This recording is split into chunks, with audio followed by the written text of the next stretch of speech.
Okay, this is the Town of Lancaster Conservation Commission meeting of July 23rd, 2024. Begin by calling the roll. Dennis Hubbard. Here. David Millett. Here. Tom Seidenberg is also here. We also have on the call Brad Stone, the conservation agent, and Jim LaValle is not present. Okay. First item on the agenda, we have a continued notice of intent for Zero Heritage Lane, construction of a driveway crossing and single-family home. Brad, I believe this is being continued. Is that correct? Yes, they requested continuance for that one. To the next meeting, Correct. and that's August 13th. Happy to take a motion.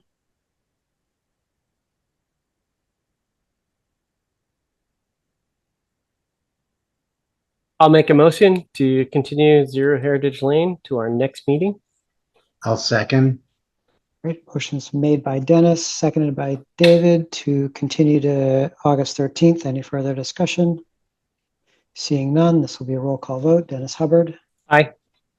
David Millett. Aye. Tom Seidenberg also votes aye. Next up on the agenda, we have a continued notice of intent for 10 Fire Road 54.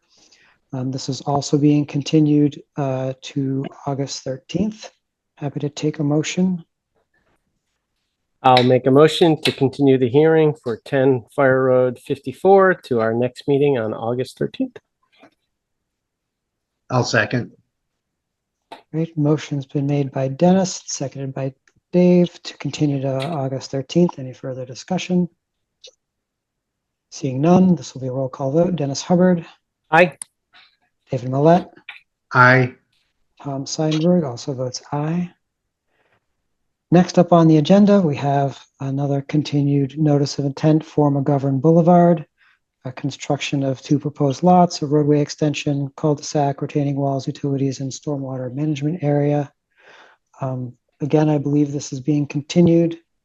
Brad, can you confirm to the 13th as well? Yes, that's correct. We received a request to the 13th. Okay. Happy to take a motion.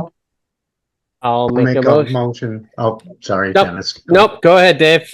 Said I'll make a motion to continue the notice of intent for McGovern Boulevard, construction of 2 proposed lots, a roadway extension and associate cul-de-sac, retaining walls, utilities, and a stormwater management area. I'll second. Great. Motion's been made by Dave, seconded by Dennis to continue McGovern Boulevard to August 13th. Any further discussion? Seeing none, this will be a roll call vote. Dennis Hubbard. Aye. David Millett. Aye. And Tom Seidenberg also votes aye. All right, next up, we have another continued notice of intent for 0 North Main Street, map 24, parcel 41.A for construction of a single-family house, driveway, and septic system. Brad, is this also continued? Mr. Chair, this is Mark Elbag, the design engineer on behalf of the applicant. I believe we have the applicant. We have the applicant Alex Watson also on the line. Yeah, I'm here too. Okay. So why don't you tell us about your project? Yeah, so thank you. Basically, this is a single family house. It's on a lot that was created, I believe, in the late 80s. It might have been early 90s, but I think it's the late 80s. It's adjacent to 1882 Main Street. It mostly consists of buffer zone work with a single family house. There is a culvert crossing that has been constructed across the roadside swale or stream, if you will, that runs next to Main Street.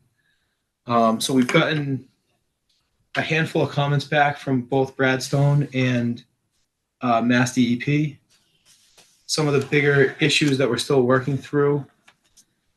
We're looking into whether stream crossing standards apply. It's it's an intermittent stream, and I'm not quite sure if that would classify as a federal or a non-federal water. So we're still kind of digging into those stream crossing standards, because if they do apply, that would have big implications. We may have to reconstruct the culvert that's been put in. We're also looking into some of the implications of that roadside brook being an intermittent stream being ACEC. I think we can meet performance standards. So even if it is an ACEC, I think we can kind of work through that. But we're still digging into that, and we'll need a response as far as meeting the standards for area of critical environmental concern. The other one that we may want to discuss a little bit tonight is Brad pointed out that this may be considered all riverfront area due to the local wetlands protection bylaw. It is non-perennial. It is an intermittent stream, but the local bylaw does list a riverfront area, but doesn't give performance standards in the way that the Wetlands Protection Act would. So we're still kind of digging into that as the third major kind of large bullet. But I think in the interim, the goal of tonight would maybe just be to get the commission to schedule a site visit so everyone can see firsthand the site and what we're dealing with out there, and it might help kind of forward the discussion on several of these other issues that we may have to work through. All right, thanks. Yeah, I think scheduling a site visit, that would be a good idea. Brad, do you want to offer some comments? No, I mean, based on what I just heard, so I mean, of the three things that that Mr. Elbag brought up, so with respect to the ACEC, yes, it's in there. Stream crossing standards, yes, I do believe that those apply. But if they want to look further into that and suggest otherwise, I'm certain to entertain any information that can be supplied to the commission on that part. The third one is something that I think maybe we should get a little bit of feedback from the commission here while everybody's at the meeting, and that's just specific to the local bylaw riverfront and what the commission does want to see for performance standards for that. You know, that's new to me. It's probably my first project with this since I've been here. I know it's in the regs.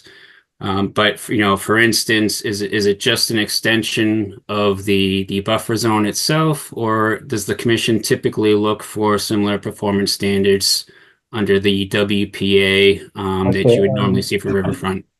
So if you can provide any input into historically what the commission's looked for there for this project, I think it would be helpful to all of us here.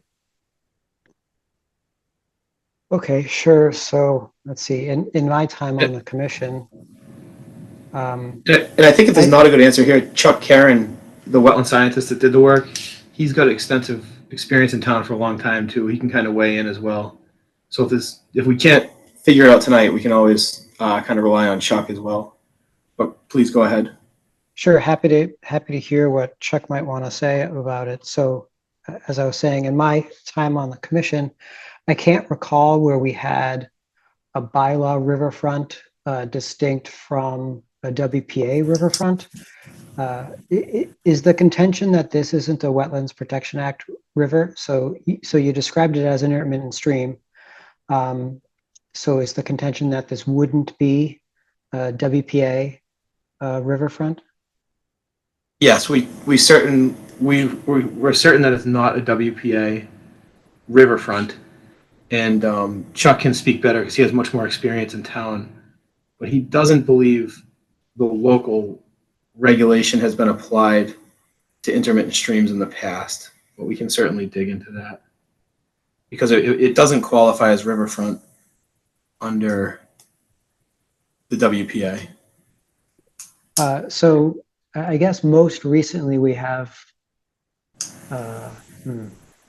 The last hearing I can remember where we had riverfront is probably that may have been bylaw only, would have been the 201 Hilltop. So there was definitely riverfront in that hearing. I would need to go back and review some of those records to see how we treated it then. That may have been bylaw only riverfront. I'm Yeah, we not can- sure that would have been WPA riverfront. I don't And we have think, other Den- issues. Yeah, we have other issues to solve too, so we don't necessarily have to solve it tonight. But yeah, we can go back and look as well. But I think the thought was that there is no riverfront performance standards in the local bylaw. Right. So if it doesn't qualify for WPA riverfront, I don't know what would be enforced through the local. So the reason why I brought up 201 Hilltop was I believe that we simply applied similar standards for riverfront as you would see under WPA, but I would need to go back and review some of those records. That was 3 or 4 years ago. I don't think Dennis was on the commission then. No, I was not. And certainly not David. And Jim LaValle, who's been on the commission even longer than I have, he's not here tonight. So Yeah, I definitely not. Brad, yeah, you got your hand up. Go ahead. No, so just a quick comment. So I mean, it is in the regs. It definitely shows up, at least on, other project files that I've seen, where there isn't a river under the Wetlands Protection Act. There's plenty of historical evidence in town that there is riverfront under the local regulations. That does show up in the plans, that 200-foot zone is there.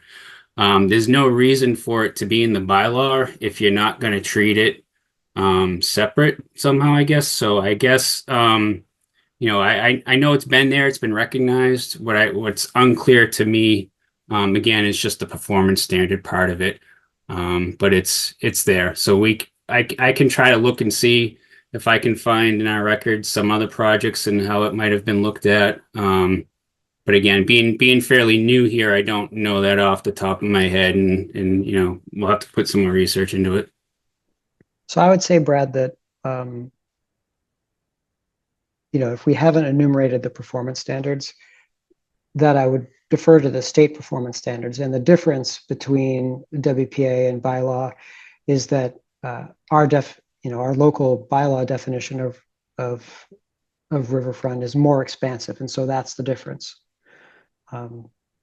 We a lot of intermittent streams become bylaw riverfront in Lancaster that wouldn't be regulated under WPA. So that is the difference, right?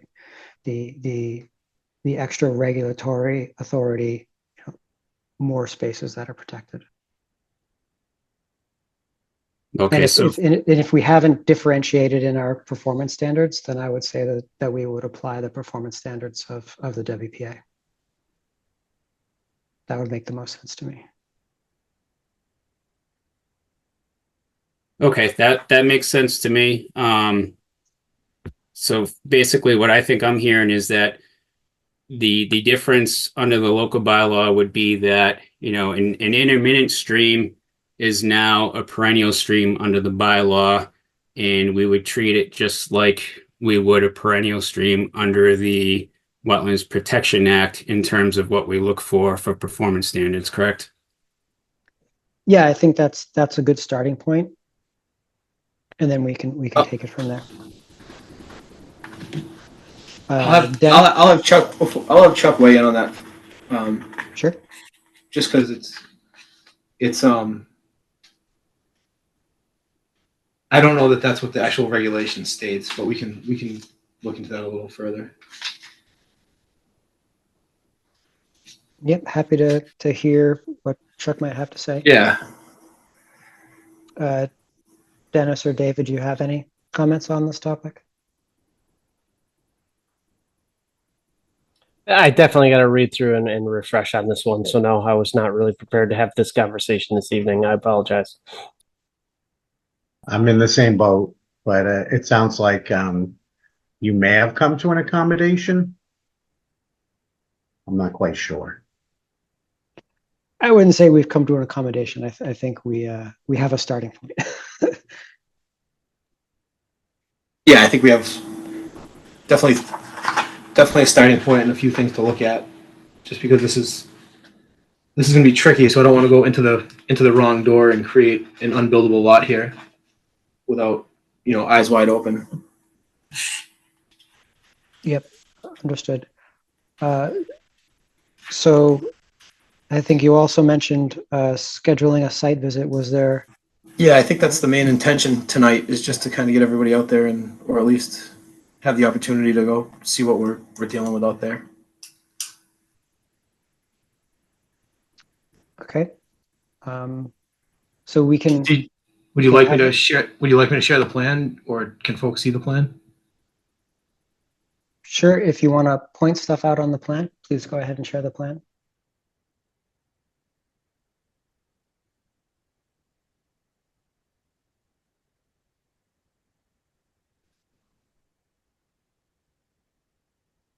Can you see my screen? We can see your file list, but not the plan. Oh, screen. Sorry.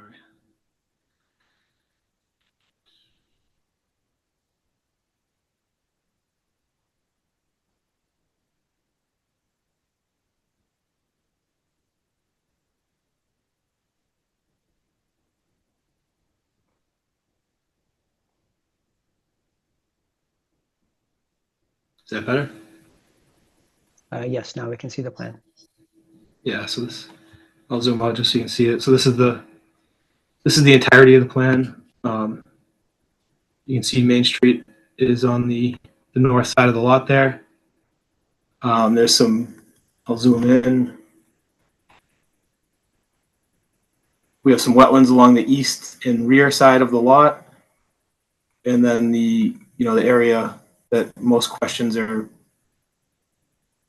of the questions lead back to are this culvert crossing coming off the road up against Main Street here. It's currently a 24-inch culvert.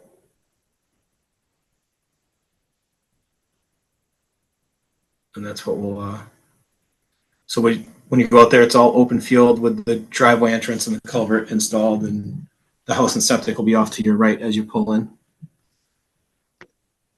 The B series wetlands there is that I believe there's some stormwater management structures on Devonshire Way. Is that stormwater management or is that just natural wetlands? That's a tough question to answer. I think a little bit of both, but it's hard to figure out what was created when that subdivision was constructed and what is actually natural. But a good portion of that could actually just be man-made, if you will, for lack of a better term. Brad, you've got your hand up. Go ahead. Sure. So this project was actually brought to my attention. I think my first or second day on the job here, because it was going through the building permit application process. I went out to the site at that time and immediately, I saw the swamp to the west of this site and that stream in the front of it, and knew that stream was a wetland and not a drainage ditch, for instance. What was unclear to me was the history of the wetlands to the east, the B series that you mentioned, Tom. There's actually some historical plans on record that show that as being marked out as a BVW wetland area prior to when the subdivision there went in.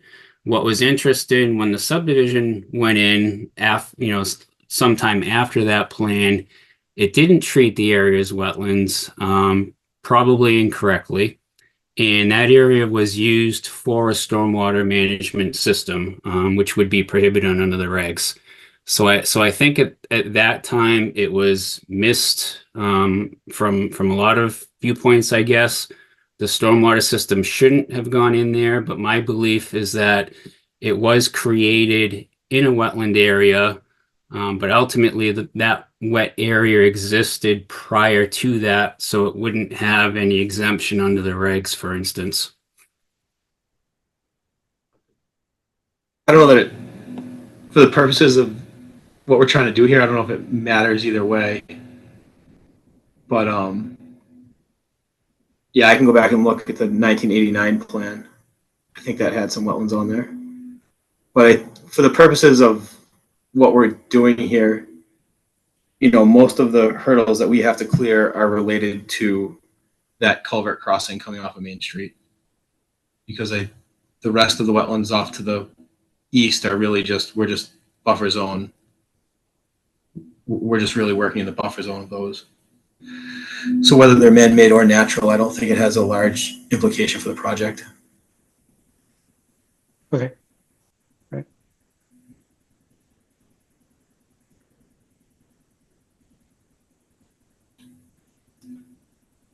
And then this plan doesn't currently show any riverfront, right?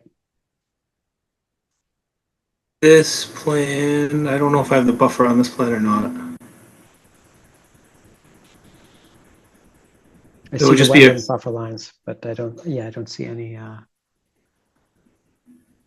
Yeah, it would just be a matter of adding the 200-foot riverfront line, if that's, depending on what we do with the local reg, but that would pretty much encompass most, if not all, of the work in the riverfront.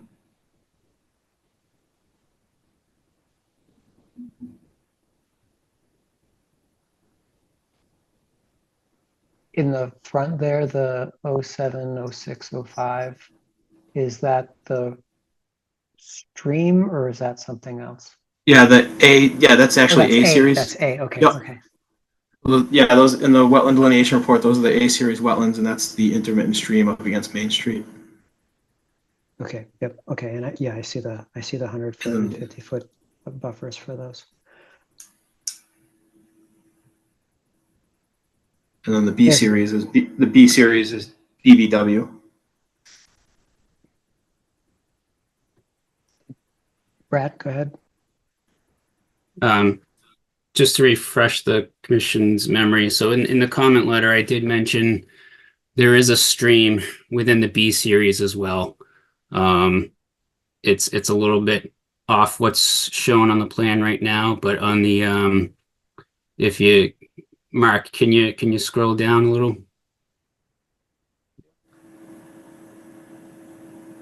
Right. So that B21 to B24, that's either the bank or about bank of another stream right there. So again, under the local bylaw, there would be a 200-foot riverfront from that line right there as well. And that's at the tree line. Yes, that's like an old farmer's ditch at the back of the field, I believe. Okay. So between the, if both of those are deemed riverfront, basically the entire lot's within the riverfront area. But that's where the local reg doesn't really have any performance standards or even a definition of riverfront. But I need Chuck here to kind of get into that because he's more well versed with the local regs. I don't have much experience with them.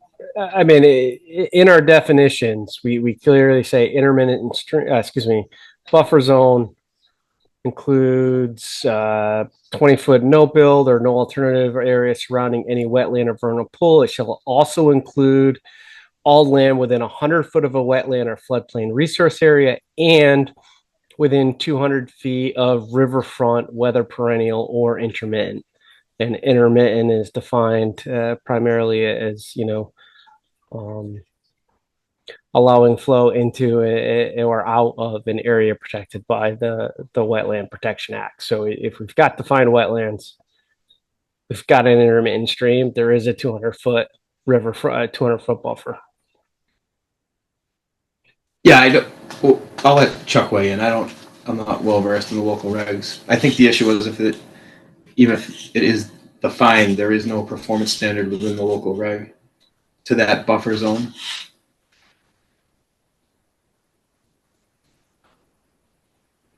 But again, I kind of need Chuck here to go through that with you.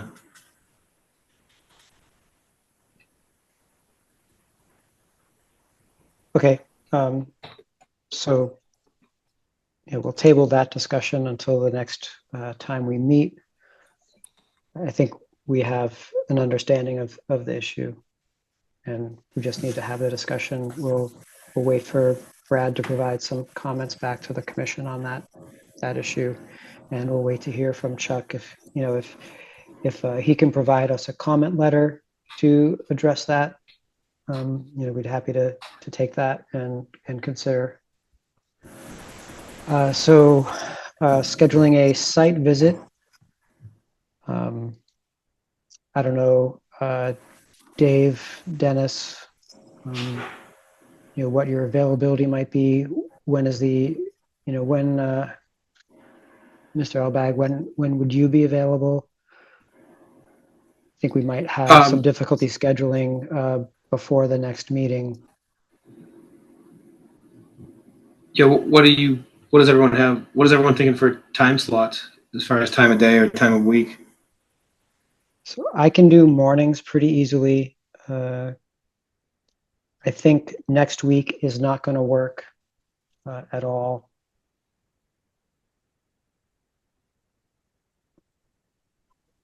My schedule varies a lot. I could be kind of flexible, but certain days are locked down.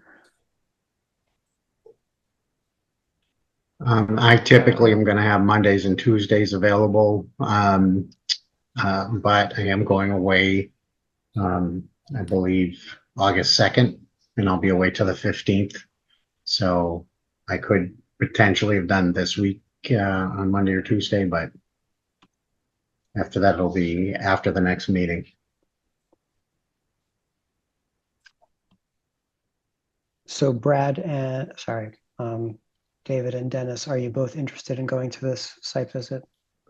I think we need to watch quorum. I'd be interested in going, but I'm also gone the week of the 5th through the the 5th through the 9th.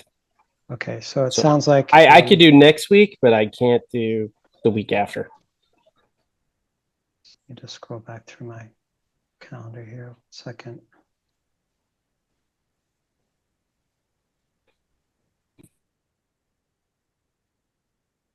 Oops. Did you do that?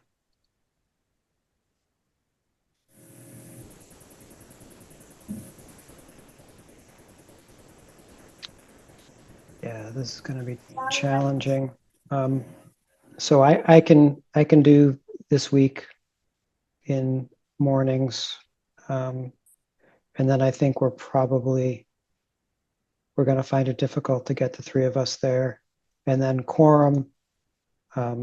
If we have 3 of us there, then we basically can't talk in the site visit. So, well, I definitely think you guys are more experienced. So if you want to avoid that, I can step out. At some point, I'd like to start doing site visits, but even if I just come and keep my mouth shut, just to learn. Tom, Do you want me to reach out to Chuck and try and set something up kind of last minute for this week, and then yeah, if maybe we can do it this week in the morning. David could just go visit it in passing someday, even if it's not with the group. I was gonna say Thursday I can't do. I'm open anytime on Friday, but it sounds like Friday morning would work. Unfortunately, Thursday morning I cannot make it unless David can. So Brad, do you want to be there? Go ahead. Yeah, so I just in terms of the site walk, so I mean, really the biggest issues in my mind are, in listening to the project proponents is does or how does the ACEC apply? Does or how does the stream crossing standards apply? And then again, the riverfront jurisdiction under the bylaw. None of that's going to be resolved in my mind by a site visit in the near future. But it would potentially impact what we're looking for on the site. For instance, if we believe the same riverfront standards apply to the project that would apply under the wetlands regs, for instance, then you're going to be looking for different things while you're out there on the site visit.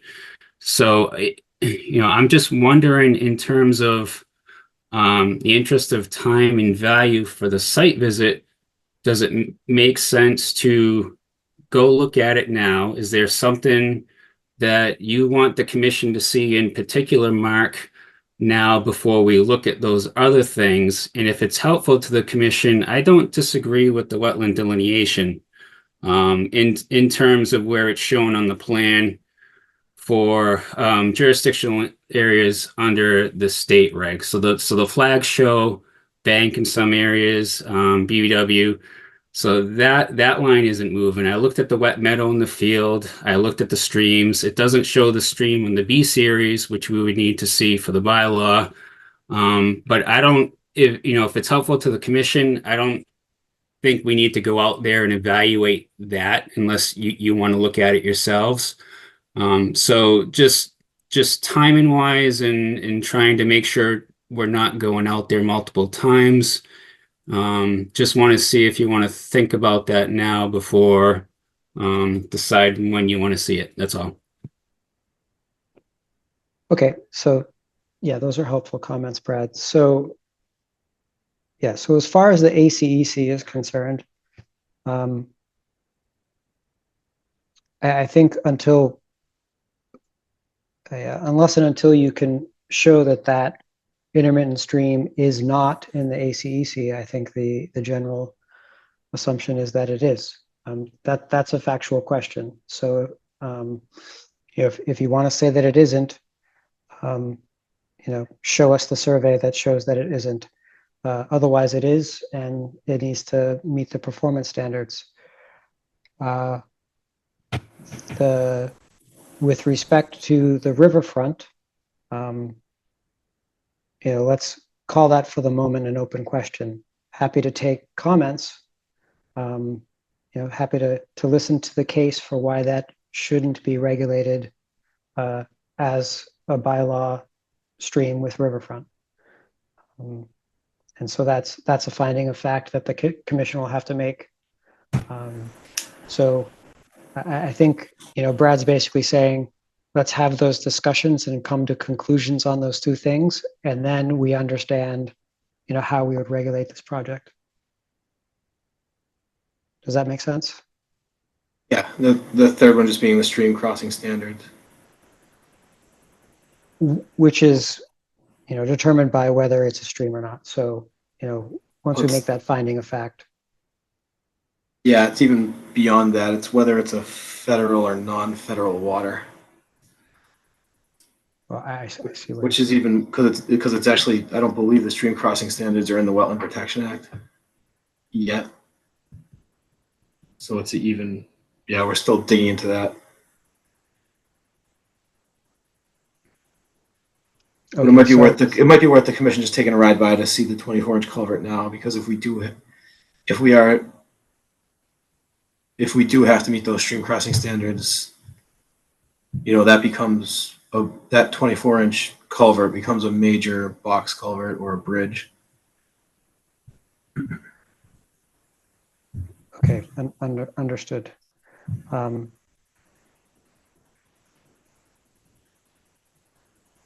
So without having thought about it, just off the cuff, my initial thought is that I can't recall. Okay, so all of the structures on this stretch of 117 that I've participated in hearings on, they all pre-existed before the hearings. So I don't know, there was a house a quarter mile down that has the same frontage drainage as you have, but that was a pre-existing structure. We can look at the plans for that and see how we considered that structure, but it's the same drainage ditch. I don't remember what street number it is, but maybe 2042 or 2056. So half mile to the west. Yeah, because those stream. I'm happy to hear you're willing to kind of look into that because the stream crossing standards are probably one of the biggest hurdles out here. If we in fact have to comply. And I'd be interested to hear a little more detail from Brad on exactly what he recommends. You know, if we're talking about reconstructing that, essentially building a bridge,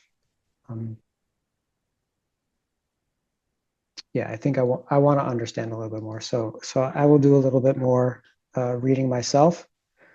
I don't know, Brad, if you have any more comments. You know, I see in your letter that you know that's the first comment that you raised. I'd be interested in hearing your comments with respect to performance standards. I think the applicant's contention is that since we don't have performance standards, we really can't regulate it. I would like to see. I would like to see the case for why we should or why we shouldn't. Yep, go ahead, Brad. I just not clear on that comment, Tom. Regulate what? What are we referring to now? Whether we're going to insist that the culvert be reconstructed. You know, what I'd like to see, I'd like to see a case comment from you on why we should require that. Okay. You know, so pretty sure the applicant's going to provide a comment letter explaining why they think they shouldn't. I think it, you know, it's right for us to think of the other side. And I think that'll help clarify in the future. You know, we do have a pretty strong lack of performance standards, frankly, in our regulations. The bylaw does say, you know, that failure to pass regulations doesn't inhibit the application of the bylaw. While that, you know, gives us certainly some leeway, I don't think that puts us on very solid ground as a commission. You know, a little leeway is fine. A lot of leeway potentially leads us into legal problems in the future. So, you know, this is also something I think that we need to put on our long list of things to think about and improve in our regulations. This is certainly not the first time we're left with little guidance other than the broad language of the bylaw.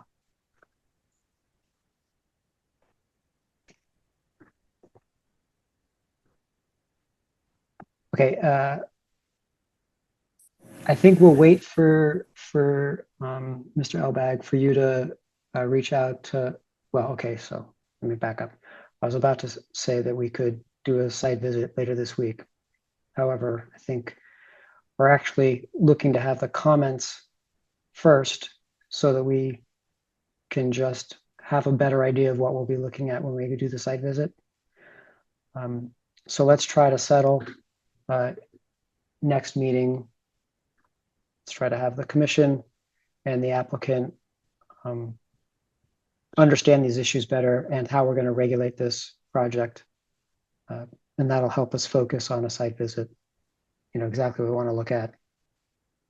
Does that make sense? Yeah, fair enough. And then in the interim, if folks want to take a ride by just so you can kind of see what it is we're talking about, I think it might be helpful. Yep, I already did. I'll stop by again. I also want to look at that that stormwater, potential stormwater structure on Devonshire. Commissioners, any other questions or comments? Not at this time. Nope. I think we got a plan. Are there any comments or questions from the general public? Not seeing any. Mr. Elbag, do you want a continuance to the 13th?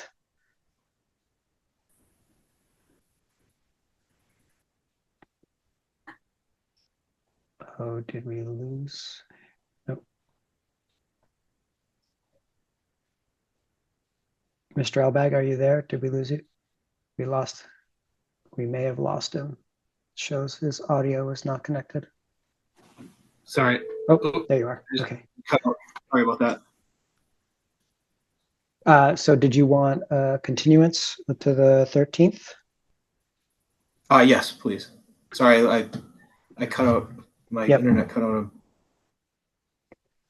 Okay, happy to take a motion for a continuance to the 13th of August. I'll make a motion to continue the hearing on 0 North Main Street to the 13th of August.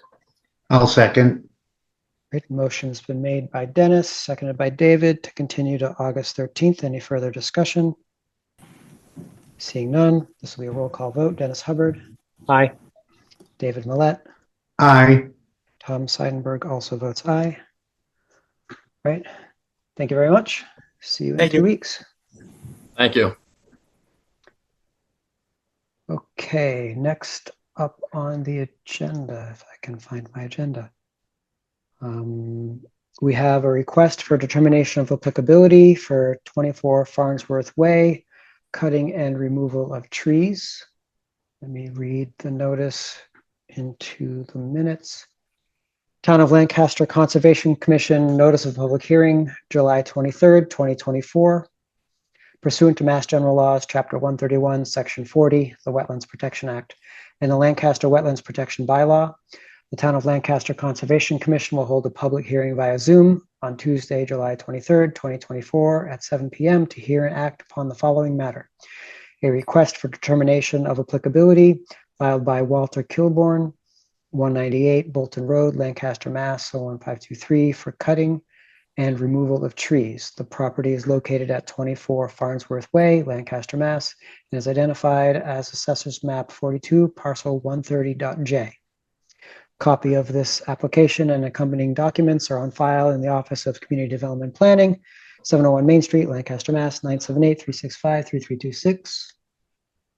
Who do we have on the call for this project? I'm here on the call, and the residents, Julio and Nelly, are here too.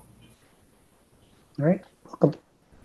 Do you want to share your screen and just describe the project? I don't have any pictures of the project here. It's just we're requesting to remove trees in the backyard that are either diseased, dying, or dead, and then the trees that are within striking distance of the house that are making the customers nervous to go onto.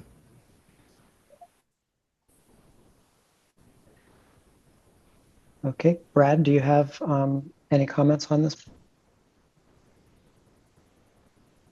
Sure. So I did take a look at the trees.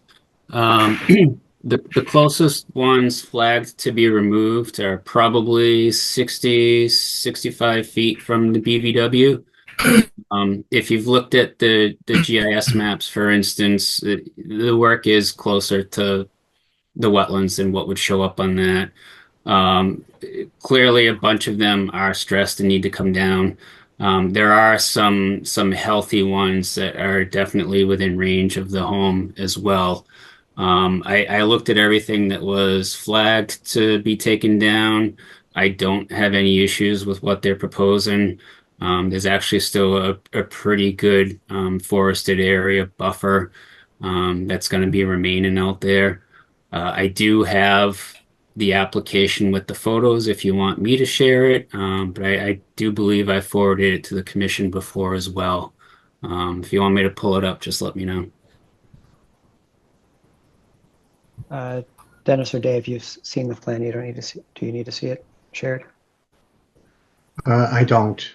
Okay. I definitely saw the photos. Yeah, I went through the emails. I saw the photos. I guess the one question I did have, which I didn't clear from the photos, is in what buffer are we in and how close are we? So it sounds like we're about 65 feet from a wetland. Is that what I heard Brad say? At the closest point, most of them are beyond that. There's really 1 to 2 there, and then you do move further away for the rest of them that are coming down. Okay. So most of it's really on the outer of the 100.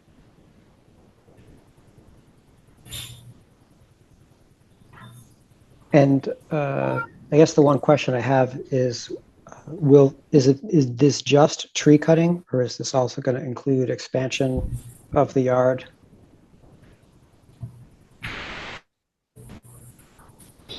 Say that again. I didn't So get my that. one question is this just about the tree cutting, or is it also going to include expansion of the yard or the landscaping? Currently, there's a swing set. There's also a shed that's underneath, and it's my guess. Um, I think the plan right now is to leave it wood chipped.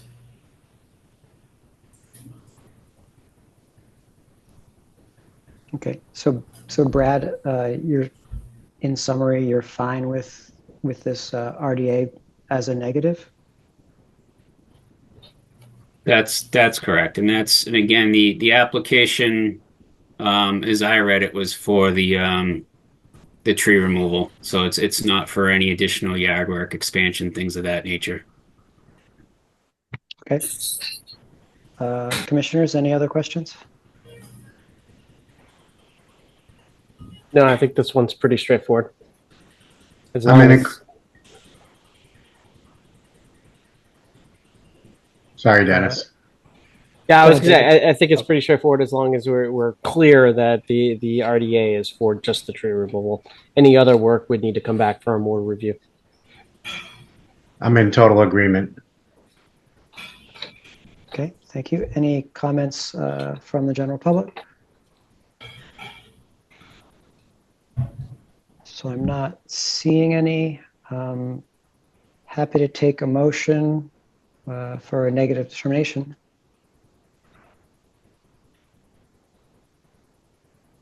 Well, I'll make a motion for a negative determination for 24 Farnsworth Way, tree removal within the buffer zone. And I'll second. All right, motion's been made by Dennis, seconded by David to issue a negative determination. Any further discussion? Seeing none, this will be a roll call vote. Dennis Hubbard, Aye. David Millette, Aye. Tom Seidenberg also votes aye. Okay. Oh,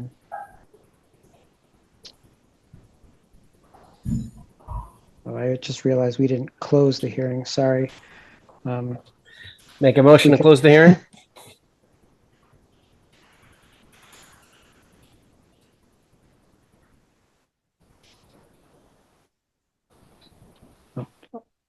I'll second then. Any further discussion? Motion was made by Dennis, seconded by Tom to close the hearing. Any further discussion? This will be a roll call vote. Dennis Hubbard, Aye. David Millette, Aye. Tom Seidenberg also votes aye. Okay, next time I'll remember to do that in the right order. Okay, all right, thank you, everyone. That covers that one. What's next? Like 121.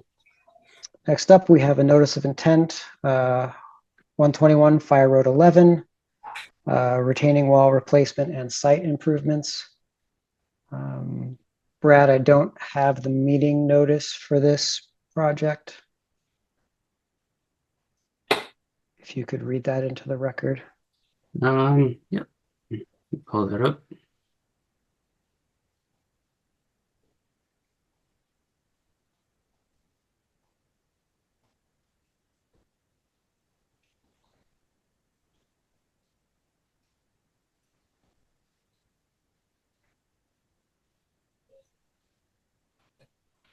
Pursuant to Mass General Law, Chapter 131, Section 40, Wetlands Protection Act, and the Lancaster Wetlands Protection Bylaw, the Town of Lancaster Conservation Commission will hold a public hearing via Zoom on Tuesday, July 23rd, 2024 at 7 p.m. to hear and act upon the following matter.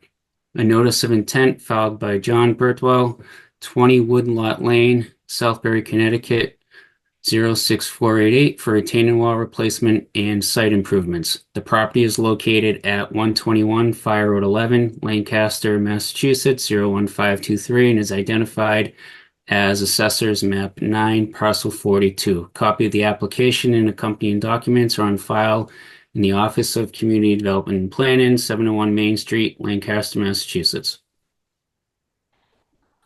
Thanks, Brad. Was this also going to be continued tonight? Yes, we did receive a request today to continue that one to the next meeting. All right, happy to take a motion to continue to August 13th. I'll make a motion to continue the hearing for 121 Fire Road 11 to our next meeting on August 13th.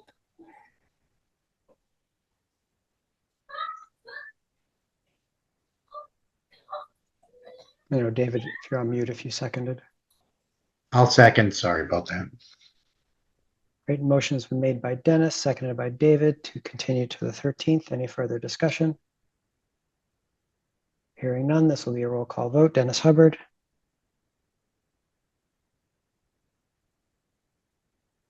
And I'm on mute now. Aye. Sorry about that. David Millett. Aye. And Tom Seidenberg also puts aye. Okay, we just keep rolling over everything to the next meeting. We are going to be sad puppies some night soon.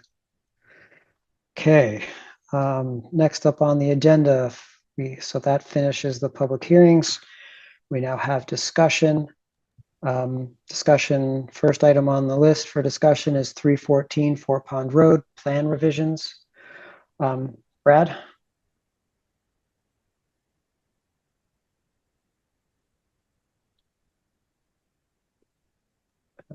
Okay, just want to check and see first if anyone from the project team is here for that one.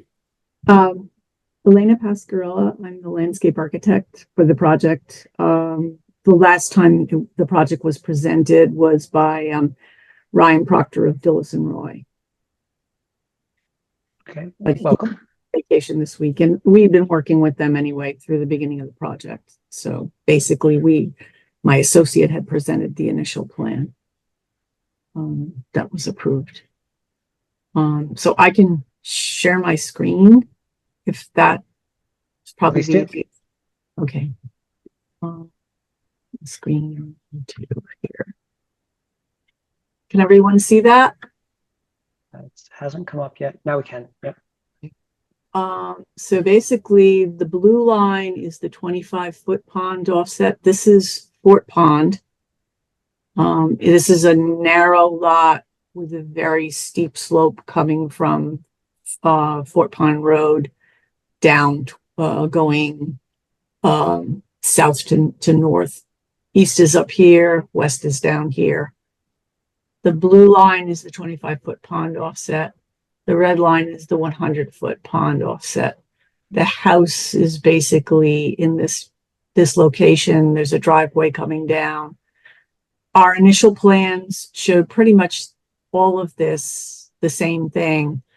But we're requesting removal of this tree, which when we went out there in May, June of this year, and then I've been out in July as well. The top of the canopy is not, here we go. As you can see right here, it's not leafing out. So it's leafing out on the bottom. The tree has started to go into decline for whatever reason, we don't know. And so because it's such close proximity to the house, and because they're in the process of doing the stonework now for construction around the house, but we're concerned that as more plantings get placed, this will impact the tree, and during a storm or something, it will fall and hit the house. I've worked with conservation commissions in Rhode Island and also other towns in Massachusetts, such as Stowe and Bolton. And so we know that when you remove a tree, you look to replace in kind. And we already have, this plan shows a proposed evergreen buffer of 7 green giant arborvitae. And we've already planted all 7 of these trees. This slide shows you what the existing conditions were like. Granted, it was in winter, so a lot of the deciduous shrub material had not leafed out. But you can see from this photo, we've already planted the 7 arborvitae along this western boundary, as well as those 2 arborvitae that are in the 25-foot buffer, and the other 5 are within the 100-foot buffer. So the request focuses on the approval for removal of that tree. I believe you work it as a field amendment. We're also, and I'm just going to show you some images of construction that's underway. This was part of the original approved plan. So we have stonework that will be filled in with native ground covers. And we're proposing some changes, a denser understory planting along the north side of the pond, because we want to be sure that we hold that slope from any future erosion. So these are some of the plant material that we're proposing, and I'll go back to the plan. It's this steep slope along the north side of the pond. This is the house. There's a walkway, a stone walkway coming down to their waterfront, their pond front area. And again, this is the tree that we're proposing to remove. The slides that you saw, the stonework, were along this patio. So you have this plan on file, and it provides a complete list of the plants that are being proposed for within the 25-foot waterfront area, and then within the 25 to 100-foot waterfront area in through here. And I'm open to answering any questions. Great, thank you. Brad, do you have comments? So the other thing that I saw in this request just came in last week, and frankly, I haven't had a lot of time to put into it. There are a couple of things that immediately struck me, and that was number one, how does the commission typically feel about field change requests? And then the other thing is, I think that what hasn't been talked about is there are proposed stairway revisions on here as well from the original plan, if I'm not mistaken, based on what we received. These stairs, I can zoom in a little bit. Are we talking about these stairs or stairs at the house? House, I don't know anything about. I only know we made some adjustments in the configuration of the stone steps coming down from the driveway. Was that what you were referring to? So I'm gonna pull up the letter real quick again, see if it Okay, yeah, do that. Right, I think the letter specified stairs down at the docks. Did they give you pull it up? This is what, we had one stairway going down, but we split it. That's what we did now, because there's the owners they had a floating dock and they moved it this way, but they kept an existing part of the existing dock. I call it an existing platform, the land-based part of it. So yes, we did. I'm sorry, there was that change. We did split the stairway. And to be clear, when you say you split the stairway, you're proposing to, or it's already been constructed? No, we're proposing to. It hasn't been constructed. There's wooden stairs that kind of go down in this configuration, and then somewhere around here, the initial plan showed the stair going down this way. And because they've shifted the location of the dock, we included this split, this second component.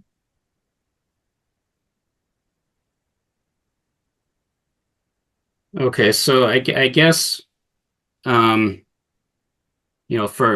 my comfort level, and it really depends on how the commission feels on this.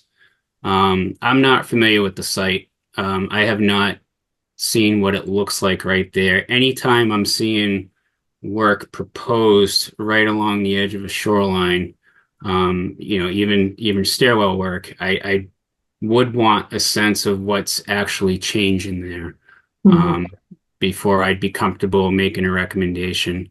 Because really, it could be something real minor, or it could be something, a lot more than that. And without seeing it in the field first, and then having full understanding of what's being proposed in the plan, I guess I have a question about that area. The other part of the request, the tree. I did have some back and forth with the engineering consultant even prior to the request coming in. And I had photos on that. Clearly it stressed it needed to come down. So it no problem on my end if the commission's okay with taking that down. The only question I had with respect to that, I know you mentioned the other plantings, but did they want something that's more in kind for the tree versus what you've proposed? And that's the commission's call.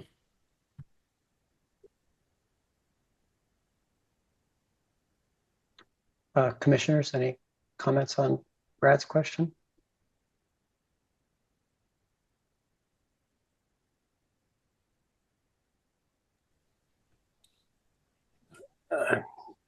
Yeah, no, I kind of in line with, I think some of what Brad was saying. I removal of the tree, I guess to me, I'm okay with replacing it with what we have, and all of the other growth that we're putting in. So I'm less concerned with the tree growth. I think I want, the stair removal and stuff right on the banks and the dock removal. That's kind of where I've got a little bit more of a question.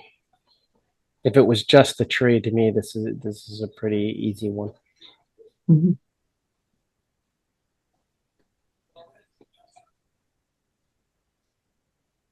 Yeah, I think I would agree with that. One question: at the site where the tree is going to be removed, Yes. what is the plan for the stump or the ground around that? Is it going to be replaced with ground cover? Yeah, there'll be plantings and ground cover, as you can see here. We've got some low shrub plantings and different ground cover.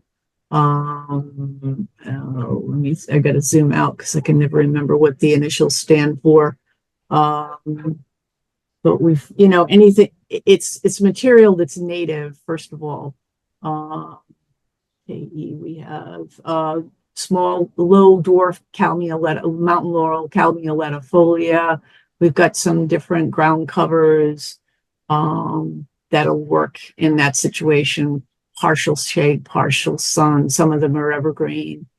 And we have an inkberry, and I think that's it. An inkberry, and then the rest are ground covers. So there's a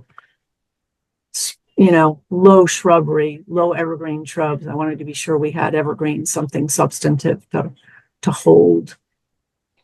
There's a slight slope in that area. And the tree stump will have to be ground. We'll have to work around it too.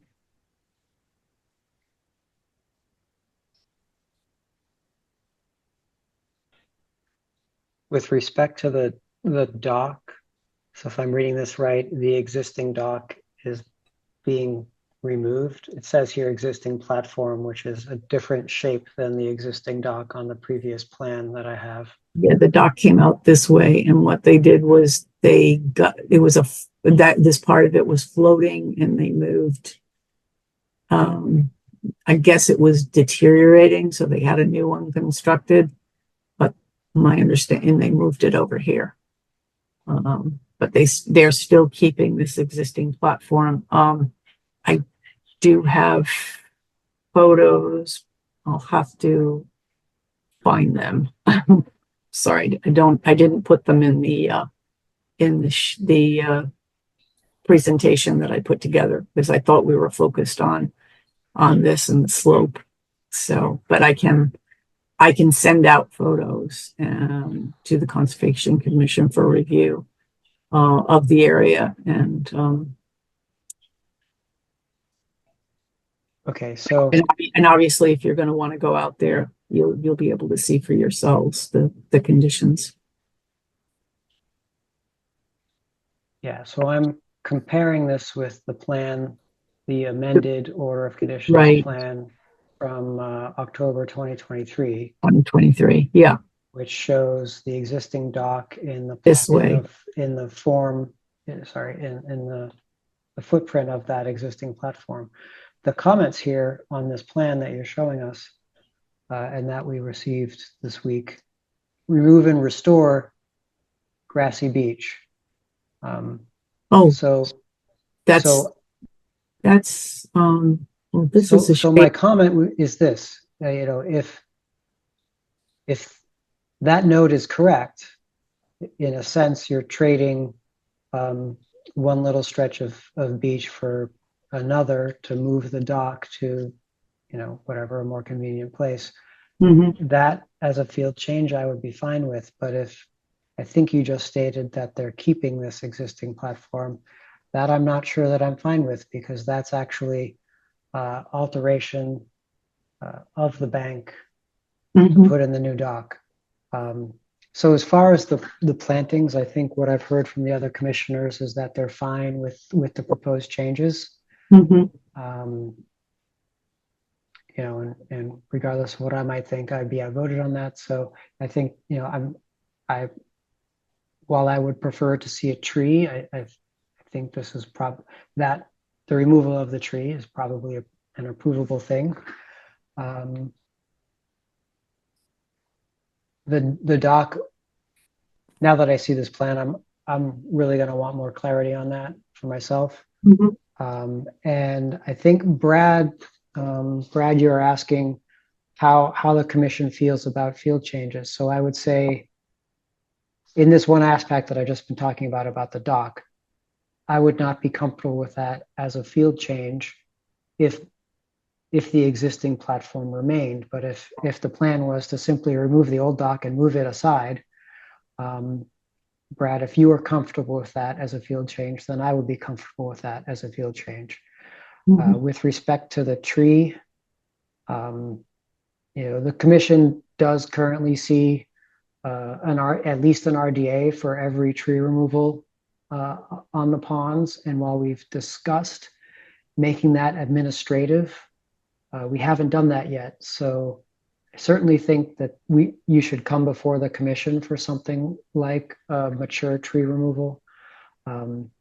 But I do see other planting changes on this plan relative to October that I would be comfortable with your judgment for field changes. If you know, if you thought that changing from one kind of shrub to another or rearranging the plants was fine as a field change, then I would be comfortable with your judgment on that. And I don't know that you would need to come before the commission to approve that as a field change.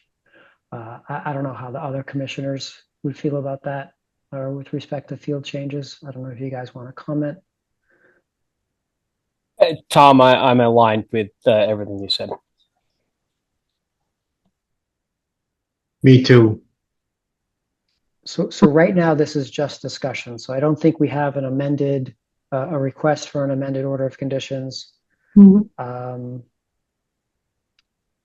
If I were to summarize what I've heard from the other commissioners, I think we're fine with the tree removal and the changes in plantings that you've described. And I think that I would defer to Brad on whether he thinks that's a request for an amendment or not, or whether that's approvable as a field change. But I definitely want more clarity on the dock. So Brad, go ahead. So just, I mean, different commissions treat these different ways. But to give you my take on the whole level tiered process in terms of permitting. So when you think of, the initial order of conditions or amended orders for changes or this quote unquote field change for modifications. So under the regulations, there's technically no process for a field change as well as no requirement to even entertain amended orders. DEP has a policy that allows commissions to do that should they choose. And I think that amended orders are quite appropriate in a lot of cases. With respect to field changes, personally, I'm not in favor of them. I do understand there is minimal work sometimes that to keep things moving along that can certainly be done as kind of a field change. And in that aspect, I think I would tend to agree with at least where I think I heard you going with this, Tom, was that you're more or less having me make that decision, as part of the normal course of construction after something's been permitted, rather than possibly come back to the commission. If something's extremely minor and can be done under that aspect of it, then yes, something like the removal of a dead tree that doesn't necessarily warrant any other mitigation, like if it's way out of the 25-foot, things of that nature where we wouldn't need commission input for mitigation. There's reasonable circumstances where I think that, as an agent in keeping everything going in no impacts, it makes sense to do it. So my thought on a field change is if the commission feels the need for something to be conditioned, more or less, then it's not really appropriate to do something under a field change. There really should be a record of that, either an order of conditions or an amended order, something to formalize that. So in the case of removing a dead tree somewhere, I would kind of think of it this way. Do you care if that happens or not as a change? And if somebody takes that dead tree down and no conditions needed for that, then go ahead and approve something like that under a field change. And I would be happy to kind of make those calls for the commission. With respect to work along a bank, I kind of didn't pick up on this when this first came in as well. But yes, there is additional work there now. I number one would want to see it, and number two, it's not something that if I was sitting on a commission like I have in the past elsewhere, to simply do it as a field change. A number of reasons of that. The whole process of permitting does require public hearings. It does require abutter notifications. It does require some due diligence of notifying any prospective person with interest in this project. For all we know, this property could be transferred tomorrow, for instance. And if the recorded permit is showing something completely different than what's being proposed or under the process of being constructed, there's just, there's the potential for a problem there. And where you'd grow more concerned again is with something that, I feel strongly needs to have conditions to make sure that that's done correctly. And in the case of the dock and platform matter, if the commission feels that should have conditions, that thing could be constructed at the wrong elevation. It could do, more bank alteration. There could be a number of things problematic associated with it. And if it should be conditioned, then it shouldn't be something that's simply done as, okay, it's different, sure, we're okay with it, versus, what I would say at a minimum would require an amended order to formalize the process. That's kind of my line of thought on it. In general, I don't like field changes. I do see it makes sense for minor circumstances. To give you examples of other ones I've done as an agent before without going to commissions, if we had a house that was 90 feet from the buffer zone and they needed to move that 85 and there was no additional buffer zone alterations associated with it, those kind of minor changes shouldn't warrant someone going constantly back to the Conservation Commission. I don't think a dead tree in this instance necessarily does either. A change in work on a bank, I think personally that's beyond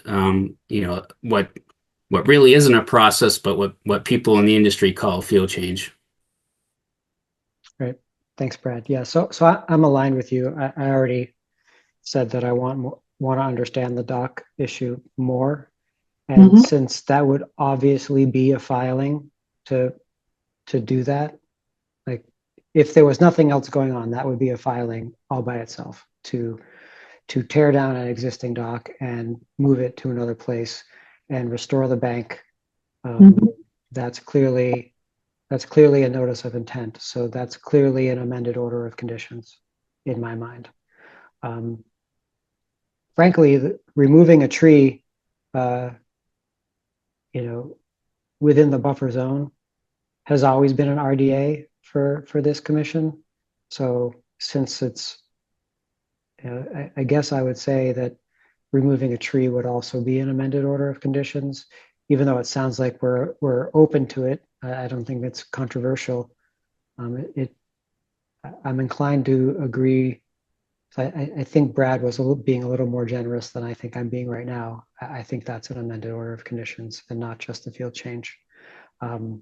What I do think is a field change is changing all of the undergrowth plants, one for another. That, I don't see why we would spend a lot of time talking about that.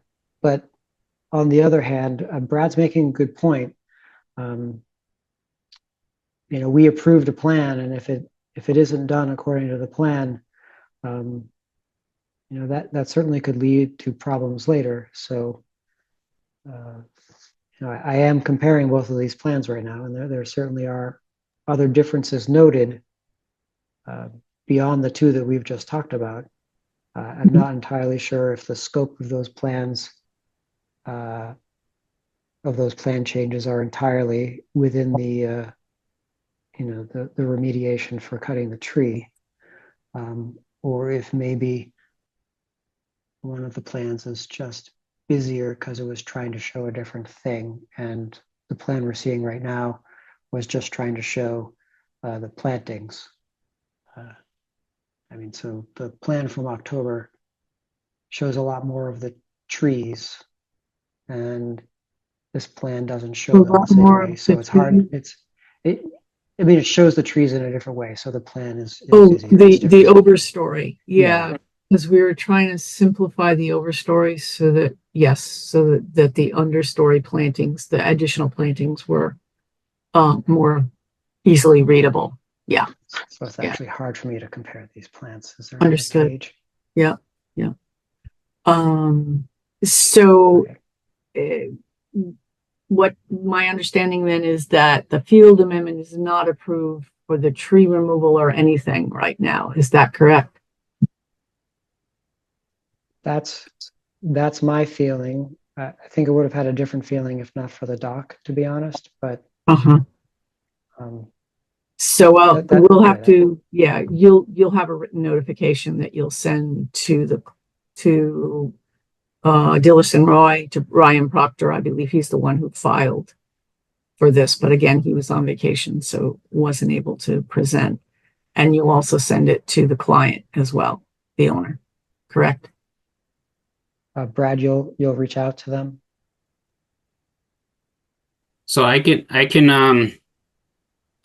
reach out to whatever the commission decides tonight. I guess after I was a little long-winded, did we vote on any portion of this project before then, or No, so we haven't voted yet Okay. on anything. Gotcha. So my impression, Brad, was that from your email earlier this week, my impression was that we were going to have a discussion about whether or not this was acceptable as a field change. I think I've personally come to the conclusion that at least insofar as the dock is concerned, this is not a field change. I would like to see an amended order for that change. And if we're going to do an amended order, might as well just roll everything up into it. That's how I feel. I don't know how David and Dennis feel. Brad, do you feel we should vote on that? I guess, yeah, so I guess ideally it would have been nice to have kind of, a general, these are general topics in terms of field changes and things rather than necessarily site specific. But, I think I've made my opinion pretty strong that it should require an amended order. But I also know that I think Dennis and Dave had already expressed not being as concerned. So I just wanted to make sure that whatever I was going to send out really reflected how the commission felt. That's all. Clarify, I don't have a big concern with the tree coming down. I think I was with Tom with deferring to you on the scope of something. So if you felt it was minor enough, like planting swap outs to handle as a field change, I'm good with that. If you think something's bigger and then it needs to come to us. I'm also with Tom with the dock changes and the stair changes. Like I think those are ones to come with an amended and come with a red line of what's actually changed in the plans versus what was approved. So it's crystal clear on what's moving versus what's not. It's going to make it much easier to rule on that. So I'm with Tom. I don't think, approving this whole thing is it makes sense right now. It's a field change. I'm in agreement with my fellow commissioners. Okay, so let's put a bow on that. I'd like to have a motion that we deny this change as a field change and request the applicant submit a request for an amended order of conditions. Give this a shot. I'll make a motion that we deny the proposed tree removal, stairs, and planting change for 314 Fort Pond Road as a field change and require a amended notice of conditions. I'll second that motion. Right, motion's been made by Dennis, seconded by David to request a request for an amended order of conditions. Any further discussion? This will be a roll call vote. Dennis Hubbard. Aye. David Millett. Aye. Tom Seidenberg also votes aye. Okay, so Brad, I think it should be clear what the next steps are, and you'll reach out to the engineer and the applicant. Yes. Okay, thank you. And thank you. Thank you. So this will be, you'll be going through the engineer. I'll be working with him and we'll need to prepare something for your next meeting in August, correct? Yep. Okay. Okay. All right.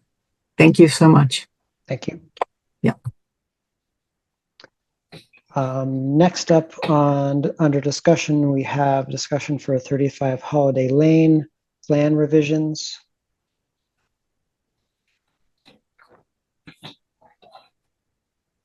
I don't see anybody online for this to talk to it. So Brad, do you want to start the discussion?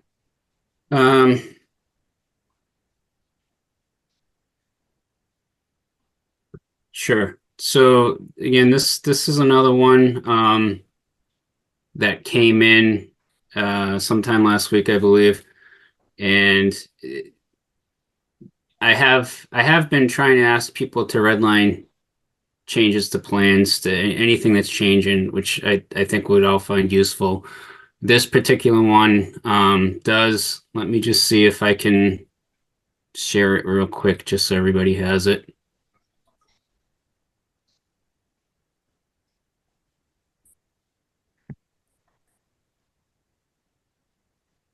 Okay. Can you see this, Tom?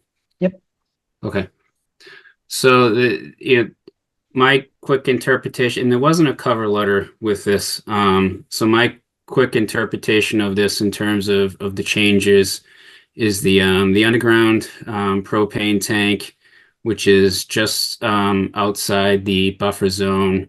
The trench, the utility trench for it, and then the freestanding wall. I was a little uncertain about the scope of the wall only because I did see under the note, not must not raise existing surface elevation, other things. So I did kind of want some confirmation that it was freestanding and not a retaining wall, for instance.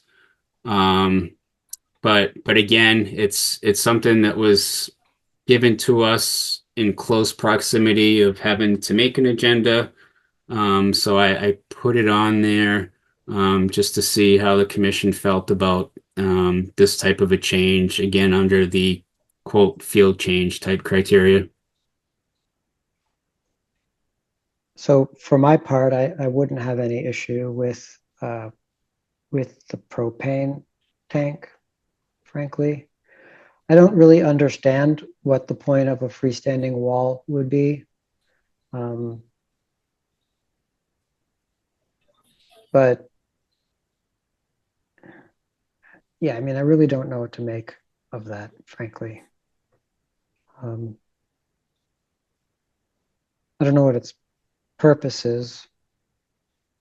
I don't know how it potentially, like if it's not in the flood plain, and then it's not going to have flood storage, like clearly it's not going to be in the floodplain.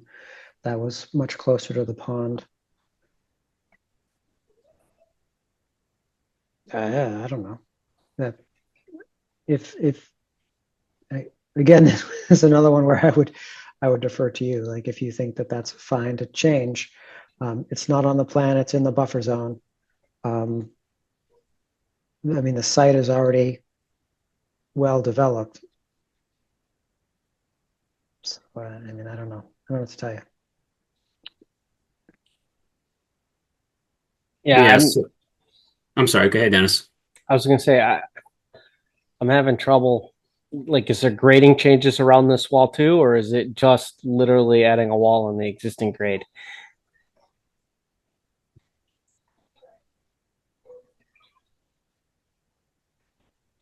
Yeah, so it says freestanding. They're not showing any proposed grading. But I had the same initial thought Tom had. Well, what's it for if it's just a freestanding wall right there? So I really did want some confirmation on that. But other than the potential to place a wall on top of existing grade, with no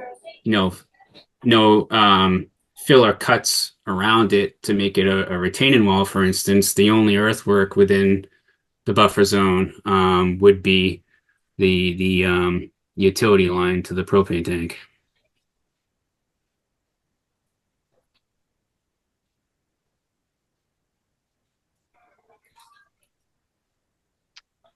Yeah. So again, I think I would defer to you as to whether you think this is an acceptable change or not. Personally, I would not see much. I don't see much need to go through and amended for the propane tank, but maybe you disagree. Tom, I would just add for me, it would be if since the tank's out of buffer, it's the trench line that's going through. If they were proposing putting the tank in the buffer zone, I think then, I might have a little bit more wanting to see if we need to condition it depending on where it's at. Yeah, that's a good point.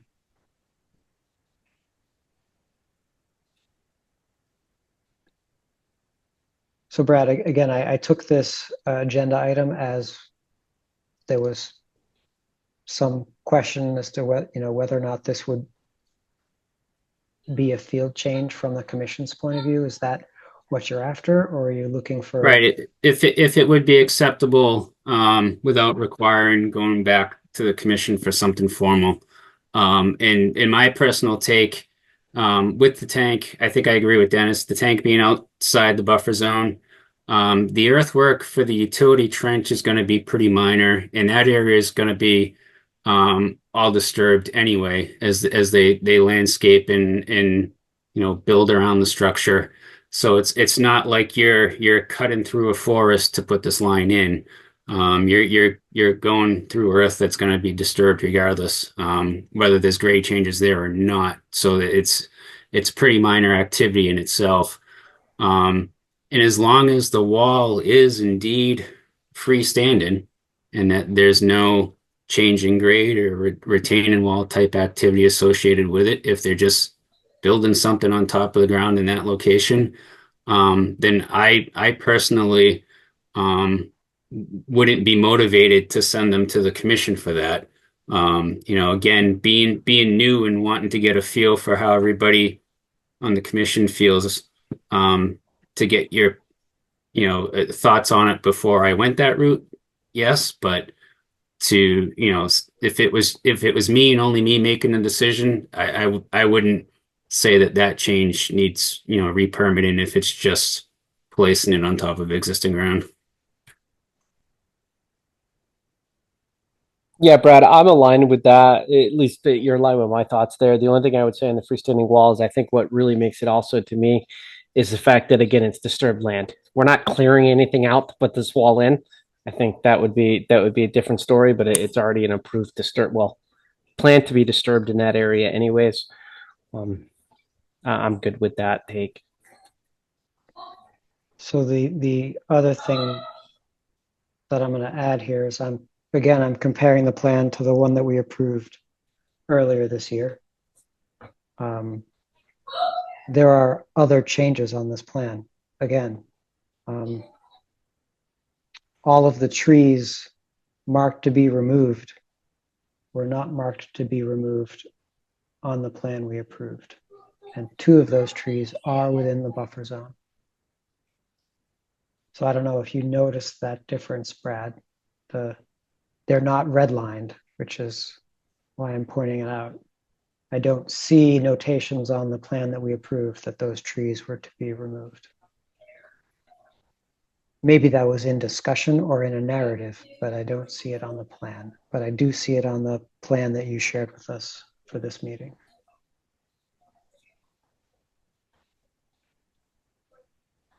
So there was some, just gonna quickly look for some correspondence I may have on that. Okay.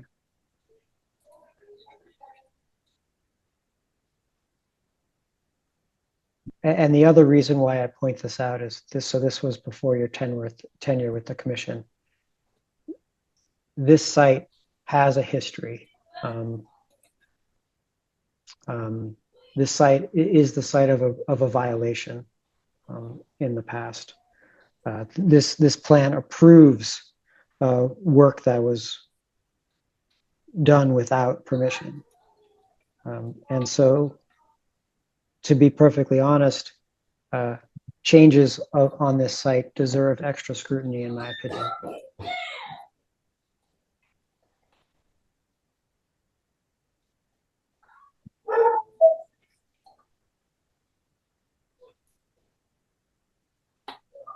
Okay, so I quickly went through correspondence I have, and I did see some red line changes with respect to the trees. And and I told them on site, and I think maybe you and I may have talked briefly about this too, Tom, that the ones outside the buffer zone, those weren't going to be an issue. But we never formally decided what was allowed within the buffer zone. I don't see a reply from me to the consultant. I'll double check. You know, I don't want to take up everybody's time trying to put that email thread together. But long story short, I did see a red line for the tree removals. I don't believe we gave them the go ahead to do that. So yes, anything in the buffer zone, if the commission feels should be part of an amended order, we can have them come in for that. Okay, yeah, I see your email. Yep, that was back in May. I don't see a reply from me. Okay.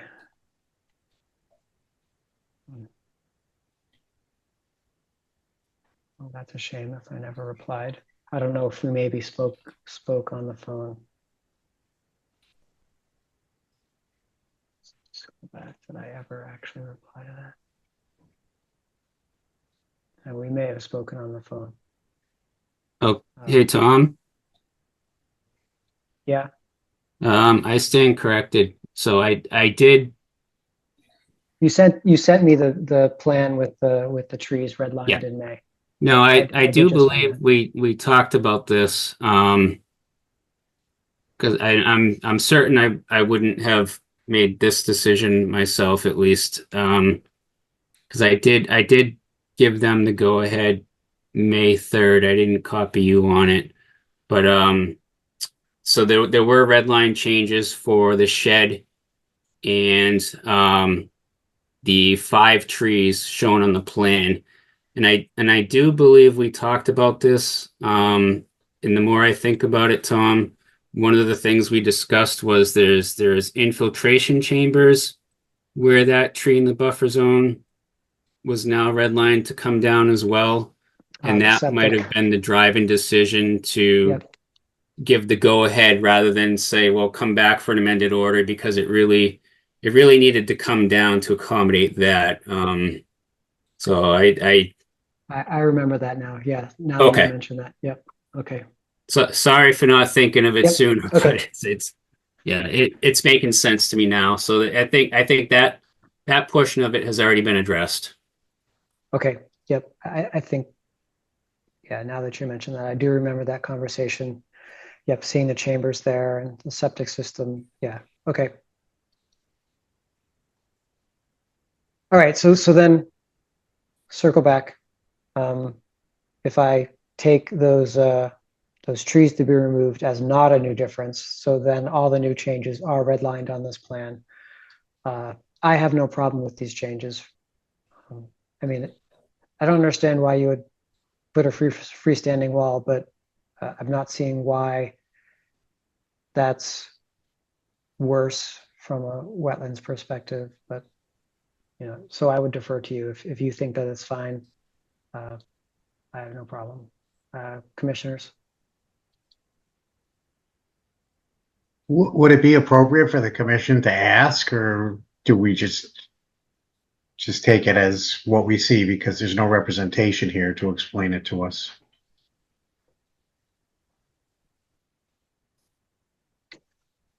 So I would say, well, I have 2 answers to that. So we can always ask. So, the applicant sent us a plan and they're asking whether they can make this change. So if you want to understand why that wall is there, that's certainly within our purview. Personally, I'm comfortable with deferring to Brad on this. My second response is, if there's no negative effect of this change from a wetlands perspective, do we really need to go through the motions?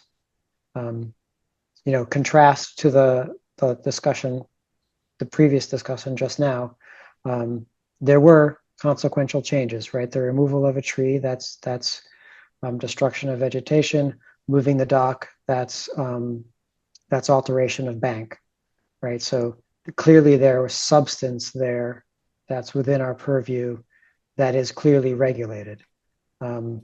This property, you weren't here for any of the hearings before, but where this wall will go is basically just it's just lawn, if you want to call it that. Like this is a pretty degraded lot. It's just yard. It's not even very good lawn at that. They're doing some improvements to the property.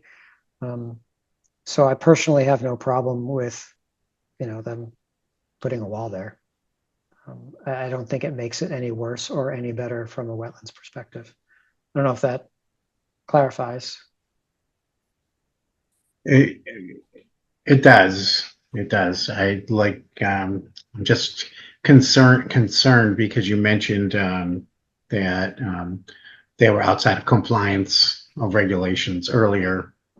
And so it makes my radar go up and make me want to ask a question.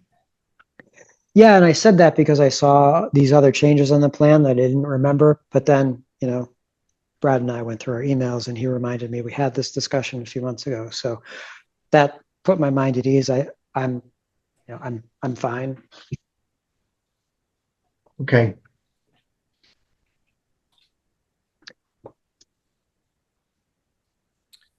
Yeah, I'm good with Brad following up and confirming that it's just a freestanding wall and no other works going on, and then giving him the authority to approve that if he deems it appropriate. That sounds good to me. Okay, so Brad, is that good for you? Do you want us to vote on it, or is that good clarity on No, your I changes for now? I don't think you need to vote on that. There's really no request that came in other than here's the plan too. So, I will reach out to them, just for confirmation regarding the specifics on the wall.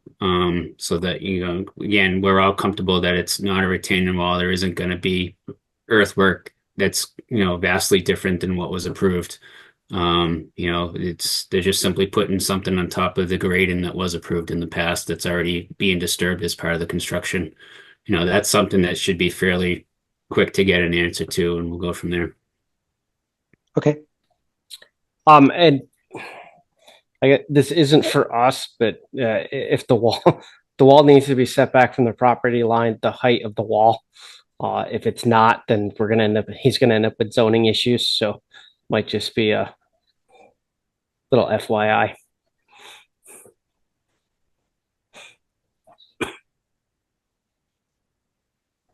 It's worth passing along. If it's a low wall, but it looks like it's pretty close. So if it's gonna be a high wall, he might want to consider running it by the building inspector. Hopefully they're listening to this call. I'll send it to the building inspector. I don't have any problem doing that. I mean, we regularly communicate on different things anyway. So no, I'd rather just be proactive with this as well. When things are done in violation, it's a lot of work for us staff. So if I can help my colleagues out in preventing something by saying, "Hey, is this plan okay on your end?" before something happens, I'd like to do that for them. Okay, any further comments or discussion on this? All right, moving on. Next up on discussion, we have request for extension permit 0 Elizabeth Lane and 0 White Pond Road. Brad, we've continued the discussion at least once, if not twice. So that was request to be continued as well. Okay. Yeah. Can you remind me when this expires? The date specific, I don't know, but it's October. Okay. So I'd happy to take a motion. So this is to what, the next meeting? Yes, correct. Okay. Happy to take a motion to continue this discussion to the next meeting, to August 13th? I make a motion to request for an extension of permit on 0 Elizabeth Lane and 0 White Pond Road till August 13th. I'll second. So just clarify, this continuance is to continue the discussion, not to continue the permit. Any further discussion? Seeing none, this will be a roll call vote. Dennis Hubbard. Aye. Dave Millette. Aye. Tom Seidenberg also votes aye. Next up on our discussion, we have enforcement order for 397 Center Bridge Road. Brad? Yep. I have still not heard back from the property owner. Again, it was our enforcement order was delivered and confirmed by the post office on June 29th. We gave them 30 days to respond. So there's about another week to hear from them. Once that time period ends, we can decide what course of action the commission would like to take next. So if they still have a week, I guess we'll discuss this at the next meeting. Do you want to have a discussion now about what next steps might be, or just want to hold that until then? I have put some thoughts on that, but I'm not 100% prepared for it. Okay. Not to be pessimistic, but I didn't anticipate we'd receive something, so I started thinking about it anyway. But whether we discuss that tonight or 3 weeks from now probably doesn't make a lot of difference. So I would suggest once I've had more time to gather more thoughts on it, we wait till then. Okay, sounds good. Any further comments or discussion on this topic? Okay, moving on. Next up on the agenda, we have Conservation Commission reorganization. Since we're down a couple members tonight, I feel like we're going to table this again. Brad, do we know if we're going to be down a member or two on the 13th yet?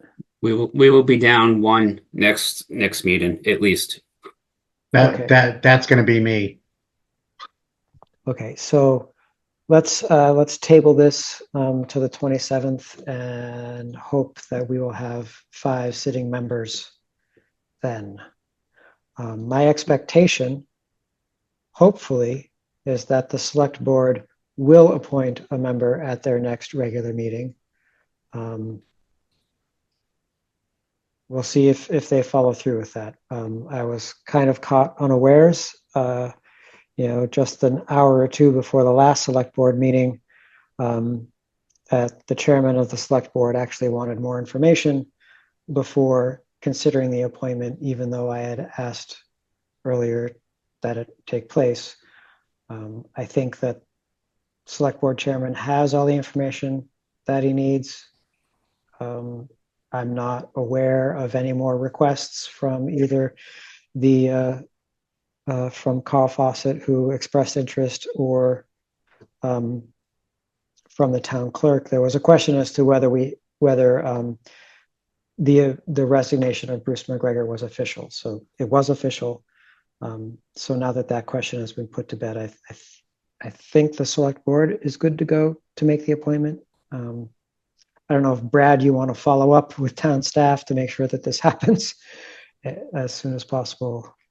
But I'd really, he's expressed interest 2 months ago and the appointment hasn't happened yet, and I'm really disappointed. So I don't know if Brad, if you could just follow up with town clerk or other town staff and make sure that everything's lined up this time, next time. Yes, I mean, I'll reach out to the town administrator's office. I think they set the Board of Selectmen agenda, so I Okay. can check with Okay. them just to make sure that it is getting on there and that, the process is going. Okay. So I think last meeting we voted to table this, the reorganization. I think I'd like us to vote to table it again. Or if you guys want to hold the vote while nobody's here, I'd be happy to nominate Jim for chair. That's not nice. I'm just kidding. Somewhat kidding.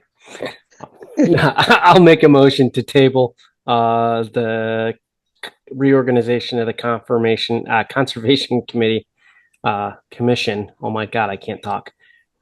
I'll make a motion to table the reorganization of the conservation commission for our next meeting on Table it to the 27th.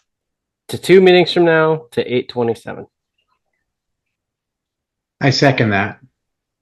Right. Motion's been made by Dennis, seconded by David to table the reorganization until August 27th. Any further discussion? Seeing none, roll call vote. Dennis Hubbard, Aye. David Millett, Aye. Tom Seidenberg also votes aye. We have that finishes discussion. We have minutes to approve, which I didn't read because they weren't there when I was doing my homework. I don't know, Dennis or David, did you review the minutes? Yeah, I saw them on the website. I read through them. Nothing jumped out at me as being off. But Yep, I'm in the same. They look good to me. All right, so I'm happy to take a motion to approve the minutes. Are any of the minutes you're approving from before my time on the commission? this date is only the 7/9/24 minutes that Okay. we're approving right now. Okay. So I'm good. I'll make a motion to approve the July 9th, 2024 meeting minutes. I'll second that. All right, motion's been made by Dennis, seconded by Dave to approve the July 9th minutes. Any further discussion? This will be a roll call vote. Dennis Hubbard, Aye. Dave Millett, Aye. Tom Seidenberg. I will abstain since I didn't actually read the minutes. Motion carries. I did not. Okay. That finishes our agenda. Anything else to discuss? I will make a motion to adjourn. And I will second. All right. Motion's been made by Dennis, seconded by David to adjourn the meeting. Any further discussion? Hearing none, roll call vote. Dennis Hubbard, Aye. Dave Millett, Aye. and Tom Seidenberg also votes aye. Right. And I'll Thank you, everyone. see you guys on the 27th.